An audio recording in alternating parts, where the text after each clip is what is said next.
안녕하세요. 빠다니엘 신의석입니다. 오늘은 길고 긴 10년간의 신학교 생활을 마치고 드디어 새사제가 된 신부들이 무엇 안에 사는지 한번 알아보도록 하겠습니다.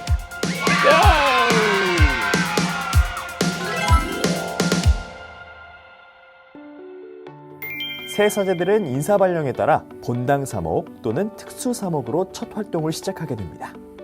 특히 본당 사목의 경우 일선 본당의 보좌 신부로 발령을 받게 됩니다.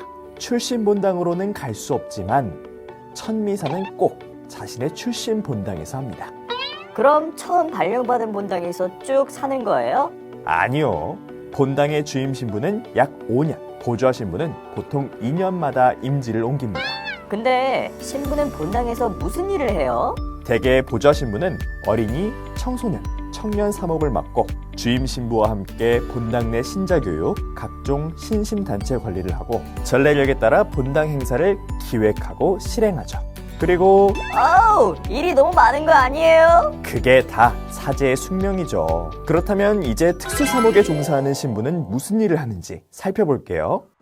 해외로 유학을 떠나기도 하고 병원에서 영적으로 환자들을 돌보기도 하며 이주민, 노동자, 재소자, 노인 등 가난한 이들과 함께하는 사목에 종사하기도 합니다. 와, 이렇게 다양해? 또는 신학교로 돌아가 학생들을 가르치기도 하고요. 선교의 뜻이 있는 신부들은 해외에서 사목을 하기도 합니다. 심지어 군대도 가죠. 군대를 또 간다고요? 남들은 한 번만 가는 군대를 군종 신부로 2번 가게 되는 거죠.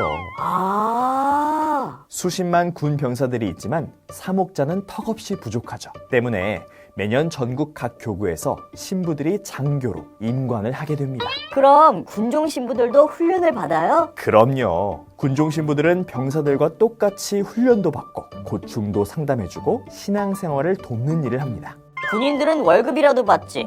신부님들은 월급도 못 받잖아요. 이런 걱정을 하는 사람도 많지만 신부는 월급을 받습니다. 매달 교구로부터 활동비와 생활비 목적으로 일정 수준의 월급을 받습니다. 신부님도 월급쟁이? 알려진 바로는 새사제의 경우 최저임금 수준의 월급을 받고 연차가 올라갈수록 월급도 조금씩 인상된다고 합니다. 월급을 받는다는 건 어떤 의미일까요? 바로 납세의 의무. 신부님 또한 직장인과 마찬가지로 세금을 냅니다. 그럼 신부님은 어디 살아요? 신부들이 사는 집을 보통 사제관이라고 부릅니다. 신부는 독신 생활을 하기 때문에 혼자 사는 것을 원칙으로 하죠. 본당 신부의 경우에는 성당 내 사제관에서 주임 신부와 부주임 신부가 함께 생활하기도 하고 기숙사 형태의 사제관에서 단체로 생활하는 경우도 있습니다. 물론 방은 혼자 쓰고요. 그럼 집안일은 누가 해요? 대부분은 봉사자들의 도움을 받지만 스스로 청소나 빨래 등 집안일을 하는 신부들도 있습니다. 사제들도 역시 예수 그리스도를 닮은 참된 봉사자로 살아가기 위해 끊임없이 노력합니다. 신학교에서 7년간의 학업과 수련 과정을 거쳤어도 사제의 교육은 끝나는 것이 아니죠. 7년이면 많이 배운 거 아니에요? 전문직 종사자들이 꾸준히 연구를 하는 것처럼 사제도 지속적인 교육과 수련이 필요합니다. 늘 영적으로 새롭게 거듭나기 위해 은퇴하기 전까지는 평생 동안 교육을 받아야 하죠. 쉴 틈이 없네요. 그래서 오랜 사목에 지친 신부들에게는 안식년이라는 제도가 있습니다.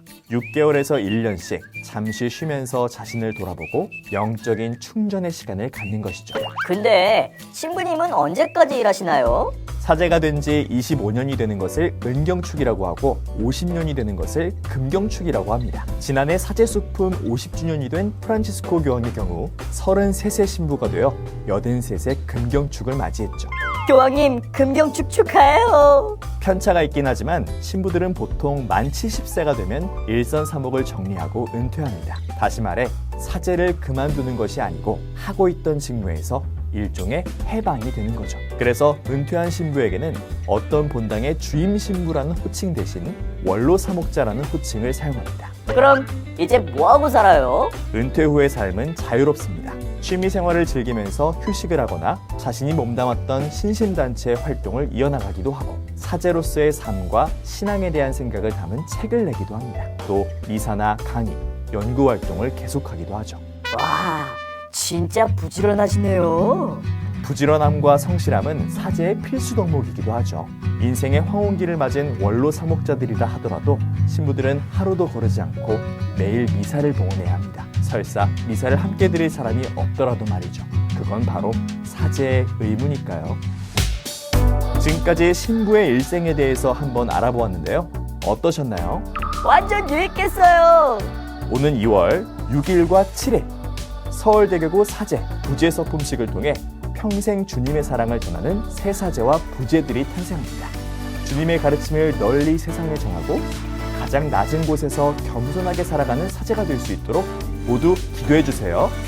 그럼 안녕!